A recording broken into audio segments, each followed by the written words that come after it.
Algebra 1, EOC practice test number 6. All right, you can see we're still on the non-calculator part. It says consider the given equation. Solve the equation for b. So we're trying to get b by itself. So if I have 4a squared plus 5b equals 9b minus 7, the first thing I need to do is get my b's on the same side of the equation. So let's do that. So let's subtract 5b from both sides. And if I do that, I'm going to have 4a squared equals 9b minus 7c minus 5b. All right, now I've got this c over here. I don't need this over here, so let's move it to the other side.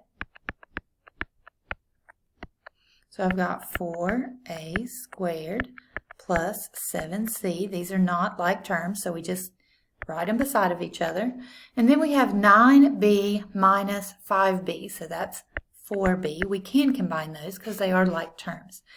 And we're solving for b, remember, so we're trying to get b by itself. So we're going to divide everything by 4. So b equals 4a squared plus 7c over 4.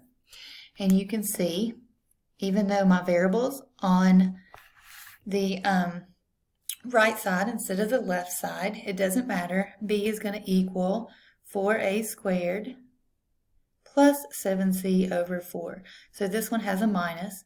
We have a plus here. So the only one that it could be is answer choice C. So the best answer for number 6 is C.